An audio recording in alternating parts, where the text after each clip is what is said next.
quello ve lo mostro io. E quindi siamo alla seconda parte del filmato riguardante il nuraghe Burghidu nel territorio di Ozieri. Ozieri. Inquadriamo qui in primo piano sai lì, lo spessore della muraglia esterna del nuraghe.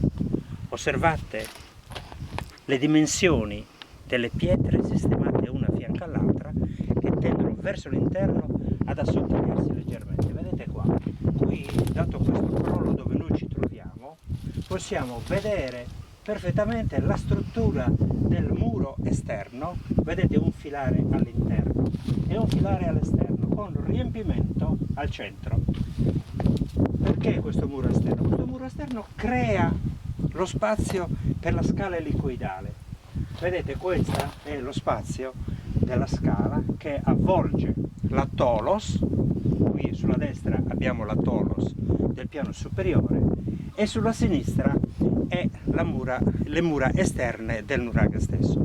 Su questa rampa si va sul terrazzo, cioè sulla parte più alta del nuraghe, che corrisponde al terrazzo della seconda tolos, della seconda camera. Voltando da questo lato osserviamo la grande apertura che immette, guardiamo la grande apertura rettangolare con architrave.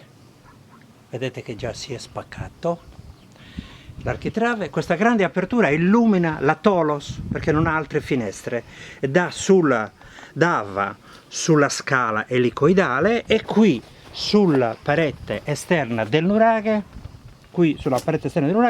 in corrispondenza vi era sicuramente un finestrone che doveva illuminare sia la scala che la camera.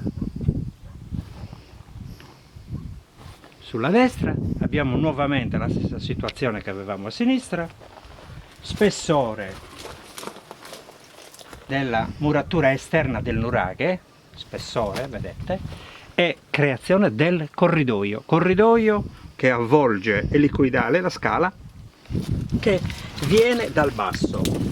Noi, percorrendo questo corridoio, dovremo arrivare all'ingresso della tolos inferiore.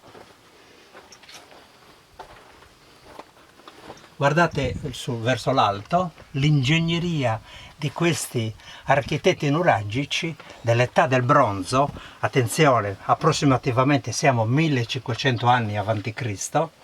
Vedete queste pietre come aggettano leggermente fino a chiudersi ad ogiva, quindi la sezione è ogivale, e qui ai nostri piedi avremo, se dovendo procedere agli scavi, si potranno individuare i gradini che attualmente sono riempiti di terra e quindi non sono visibili.